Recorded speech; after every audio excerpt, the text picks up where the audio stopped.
नमः सिद्धेभ्यः पंच परमेष्टि भगवान की। प्यारे बंधो, अपने यहाँ चर्चा चल रही थी गुणस्थान की चर्चा, और गुणस्थान को आप सभी समझते हैं व्यक्ति के जीवन में सबसे महत्वपूर्ण चर्चा है।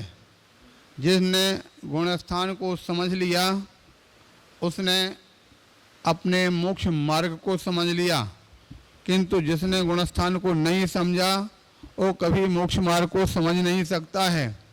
गुणस्थान को समझने पर व्यक्ति के जीवन में सभी कुछ आ जाता है। सत्यनात्रय क्या है, मिथ्यात्व क्या है, सम्यक्त्व क्या है, चारित्र क्या है, संयम क्या है, तप क्या है, ये सारी की सारी चीज़ें गुणस्थान को समझने में अपने आप आ जाती हैं।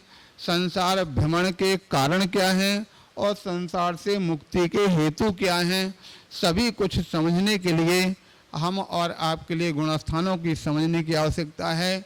ऐसे उसे परमार्थिक जो कल्याण के हेतु हैं, ऐसे गुणस्थानों को समझते हुए क्रम क्रम से आप सभी ने सबसे पहले गुणस्थान को प्रथम गुणस्थान में मिथ्यात्व की दशा को समझा था। जिस मिथ्यात्व की दशा में संसारी जीव अनादिकाल से और अनंत काल तक भटकते चले आ रहे हैं, उस मिथ्यात्व की दशा को छोड़ पाना बहुत बड़ा मुश्किल होता है, क्योंकि मिथ्यात्व की दशा एक प्रकार से मान कर चलो भटके हुए राही की तरह होती है।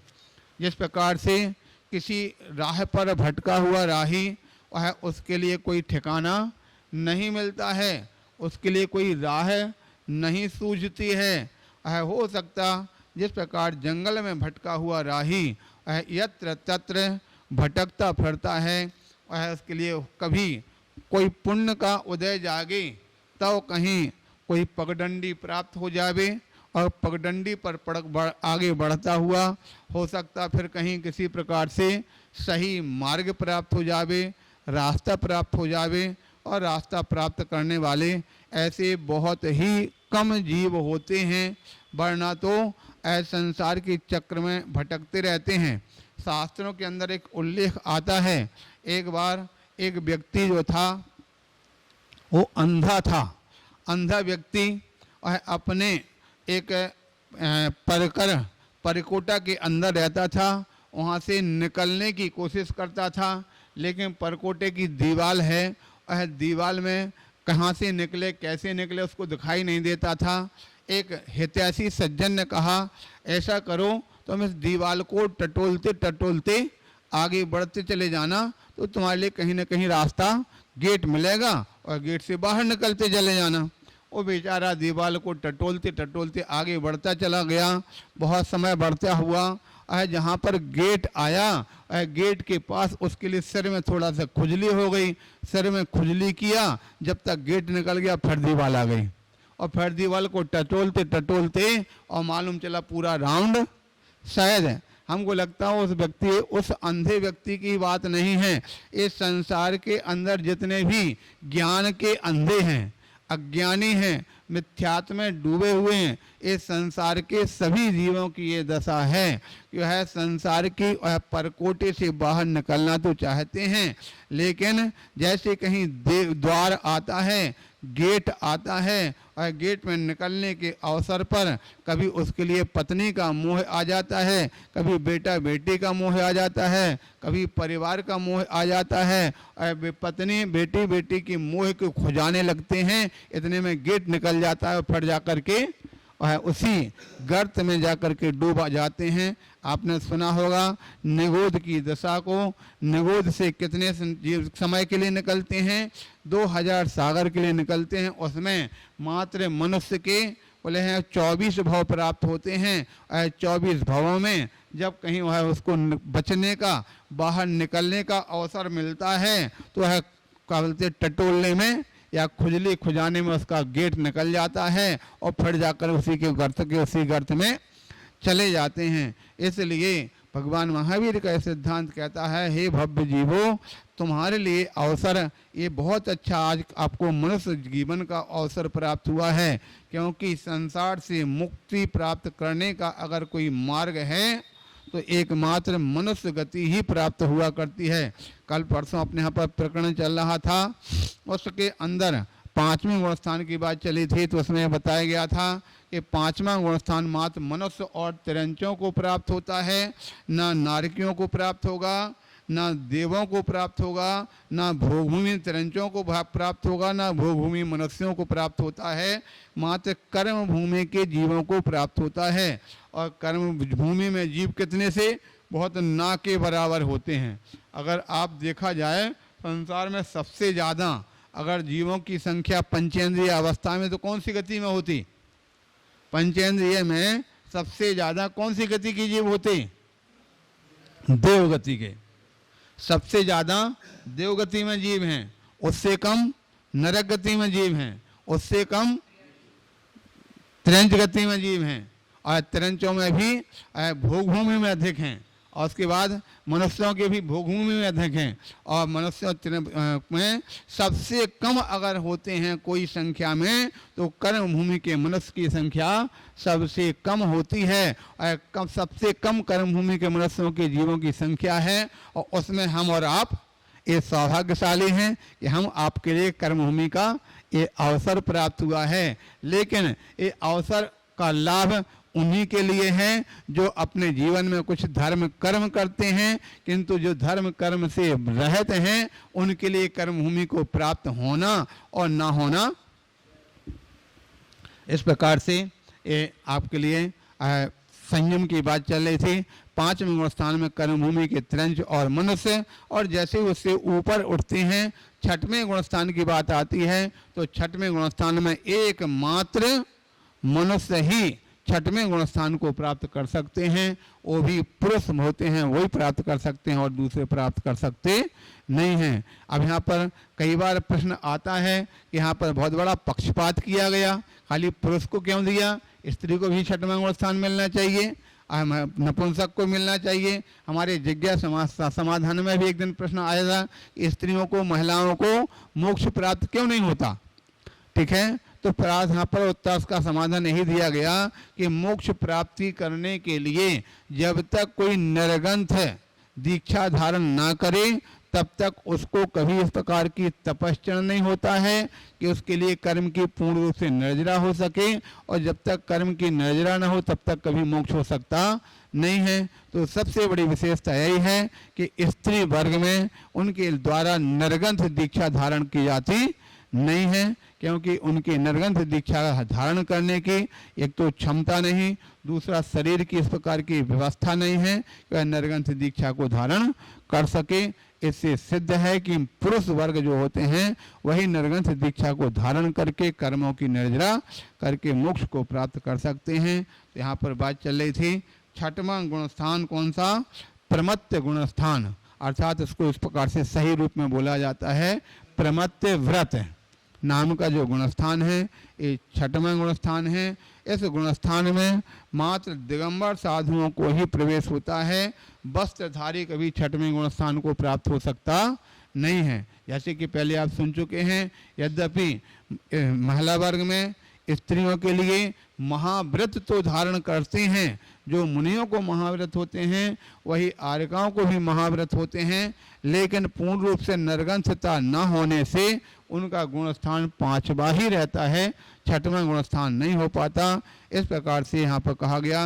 और उसके साथ साथ इस गुणस्थान में शुद्ध प्रणति अर्थात शुभोपयोग रूप से, यद्यपि यहाँ पर दशा मुनि जीवन में अवश्यंभावी है तथापि बंध कारक है, इसलिए यहाँ पर कहा गया कि 6वें गुणस्थान तक जहाँ पर सहज शुद्धोपयोग की पूर्ण दशा नहीं हो पाती है तब तक यहाँ पर पूर्ण रूप से संबर और पूर्ण रूप से यहाँ पर निर्जरा इत्यादि नहीं हो पाता है, अर्थात वहाँ पर आश्रय बंध चलता रहता है। और आदान कहा जाता है कि यहाँ पर जो बुद्धि पूर्वक राग इसी गुणस्थान तक चलता है। हमने कल परसों ही बताया था कि अंत्य दीपक है, 6वें गुणस्थान में है प्रमाद की अंत दशा है। इसके बाद फिर प्रमाद समाप्त हो जाता है। यहाँ पर अनेक प्रकार की रिद्धियों का भी प्रयोग छठवें गुण स्थान में ही होता है। और उसके पश्चात यहाँ पर प्रमत्त शब्द यहाँ पर अंत दीपक पहले बता चुके हैं, तथा सभी प्रशस्त कार्य जैसे शिक्षा, दीक्षा, लेखन, उपदेश इत्यादि छठवें गुण स्थान में होते हैं। आगे चल कर के सातवां गुण स्थान आने वाला है, तो सातवें गुण स्थान में अप्रमत्त गुण स्थान में ना शिक्षा है, ना दीक्षा है, ना लेखन है, ना पठन है, ना पाठन है। सातवें गुण स्थान में बस मात्र आत्म ध्यान, आत्म रमण और आत्म शुद्धोपयोग की दशा होती है। तो यहाँ पर प्रमाद वाला गुण स्थान छठवां गुण स्थान है, इसलिए प्रमत्त गुण स्थान की बात यहाँ पर कही गई। इसके पश्चात अब आगे अपन चर्चा करते हैं सातवां गुण स्थान, जिसका नाम क्या है? प्रमत्त के विपरीत अप्रमत्त व्रत, अर्थात यहाँ पर व्रति तो है और यहाँ पर प्रमाद भी नहीं होता है। इस प्रकार से यहाँ पर छठवें गुण स्थान तक संजुलन कषाय की यहाँ पर तीव्रता रहती है। इसके पश्चात आगे संजुलन कषाय की तीव्र उदय की अवस्था निकल जाने से जिसकी आत्मा में 15 प्रकार का प्रमाद समाप्त हो जाता है। कल अपने यहाँ पर बात चली थी 15 प्रकार के प्रमाद के अपने बता दिया था ना, कौन कौन से 15 प्रकार के प्रमाद होते हैं। तो सबसे पहले बताया था 4 कषाय, क्रोध, हाँ उसमें भी 4 कषाय में कौन सी? संजुलन क्रोध, संजुलन मान और संजुलन माया, संजुलन लोभ। यहाँ पर संजुलन का मतलब क्या होता है? संजुलन का तात्पर्य होता है जो इस प्रकार से अग्नि सामान्य तौर से पूरी बुझ जाती है, लेकिन अंदर अंदर में थोड़ी थोड़ी सी वो ज्वलित रहती है। जिस प्रकार उसी प्रकार से सामान्य तौर से छठवें स्थान में जीवों की जो कषाय है वो दिखाई नहीं देती है, लेकिन अंदर अंदर में थोड़ी सी अपने सुलगती रहती है। इस प्रकार से संजुलन कषाय की 4 कषाय। दूसरे नंबर 5 इंद्रियों की विषय, अर्थात 5 इंद्रियों की जो लालसा छठवें गुण स्थान तक ही रहती है, अंतिम उसके बाद समाप्त हो जाती है। इंद्रियों का सेवन 5 छठवें गुण स्थान में होता है। कई बार इस प्रकार की चर्चा आती है कि छठवां और सातवां गुण स्थान जीव के लिए तो निरंतर बना रहता है और इसका अंतर मुहूर्त में परिवर्तन छठवें से सातवां, सातवें से छठवां, छठवां सातवां अंतर मुहूर्त में अनेकों बार परिवर्तित होता रहता है। फिर इस प्रकार से जब कोई व्यक्ति भोजन करता है तो भोजन करते समय उसके लिए कम से कम 1 मुहूर्त अथवा 1 घंटे भी लग सकता है, जबकि अंतर मुहूर्त में उसका परिवर्तन हो रहा। तो सातवें गुण स्थान में भोजन होता नहीं है, सातवें गुण स्थान में आहार होता नहीं है, छठवें गुण स्थान में मात्र आहार होता है। तो सातवें गुण स्थान जब भोजन करता है तो सातवें गुण स्थान कैसे बन जाता? और क्योंकि छठवां गुण स्थान जो बुद्धिपूर्वक होता है और सातवां गुण स्थान अबुद्धिपूर्वक कहा जाता। तो कई बार आचार्यों के द्वारा उसका निराकरण किया गया, उसका समाधान किया गया कि हो सकता जब कोई व्यक्ति उसके ग्रास हाथ में है, वो हाथ में ग्रास का शोधन करता है, उस समय उसका छठवां गुण स्थान है, ठीक है। और छठवें गुण स्थान से जब यहाँ से ऊपर लेकर के मुख में जाता है, मुख में जाने के पहले जब यहाँ से लेकर के ऊपर तक गया, यहाँ पर बुद्धि लगाने की ज़रूरत नहीं है, क्योंकि यहाँ से ऊपर तो अपने आप स्वाभाविक चलता चला जाता है। और जैसे ही अंदर मुख के अंदर प्रवेश करता है, वहाँ चबाने में फिर वहाँ पर बुद्धि की आवश्यकता पड़ गई, बुद्धिपूर्वक चलता है। तो इतना सूक्ष्म काल छठवें से सातवें गुण स्थान का हो जाता है और पुनः छठवें में आ जाता है। इस प्रकार से निरंतर छठवां सातवां गुण स्थान आता है। ठीक उसी प्रकार से एक बात और चर्चा आती है कि जब कोई व्यक्ति विहार करते हैं, कोई साधुजन विहार करते हैं, तो विहार करते समय छठवां सातवां गुण स्थान आपको एक और तो बताए ईरापथ से चलना है, देख करके चलना है, कहीं हमारे पैर के नीचे जीव तो नहीं आ रहा है। तो इसलिए कहा गया कि 4 हाथ जमीन को आगे देख करके चलते हैं। तो अपना पहले दायां पैर तो बुद्धिपूर्वक रखा जाता है, किंतु पीछे से जो बायां पैर उठा उसको उठाने के लिए बुद्धि लगाने की ज़रूरत नहीं है। दायां पैर जहां लग उठ जाएगा तो बायां अपने आप ही उठ कर के पहुँचता है। जब बायां पैर उठ कर के जब तक आगे रखा, इतने बीच में सातवां गुण स्थान हो गया और पैर रखते ही वहाँ पर पुनः छठवां गुण स्थान हो जाता है। इस प्रकार से छठवें सातवें गुण स्थान का ये झूला जब तक कोई जीव अपने इस अब उम्र में रहता है, पूरी उम्र भर छठवें सातवें गुण स्थान के झूलों में ये झूलते रहते हैं। इस प्रकार से छठवां सातवां गुण स्थान निरंतर मुनिराज के लिए ये चलता रहता है। इसीलिए सातवें गुण स्थान की दो अवस्थाएं बताई, दो भेद बताए। कौन कौन से? एक तो है सातिशय अप्रमत्त और दूसरा है 100 स्थान अप्रमत्त। ठीक है, सातिशय अप्रमत्त का मतलब क्या होता है? जब कोई जीव श्रेणी चढ़ने के सम्मुख होता है उस समय 3 करण प्रणाम करता है, इसलिए उस समय उसको सातिशय गुण स्थान कहा जाता है। किंतु जो छठवें साथ में चलता रहता है उसके लिए 100 स्थान अप्रमत्त कहा जाता है। इस प्रकार से सातवें गुण स्थान का अप्रमत्त व्रत यहाँ पर इस प्रकार की इसकी संज्ञा है। इसकी आज अपने इतने ही चर्चा, आगे इसकी चर्चा अपन बाद में करते हैं।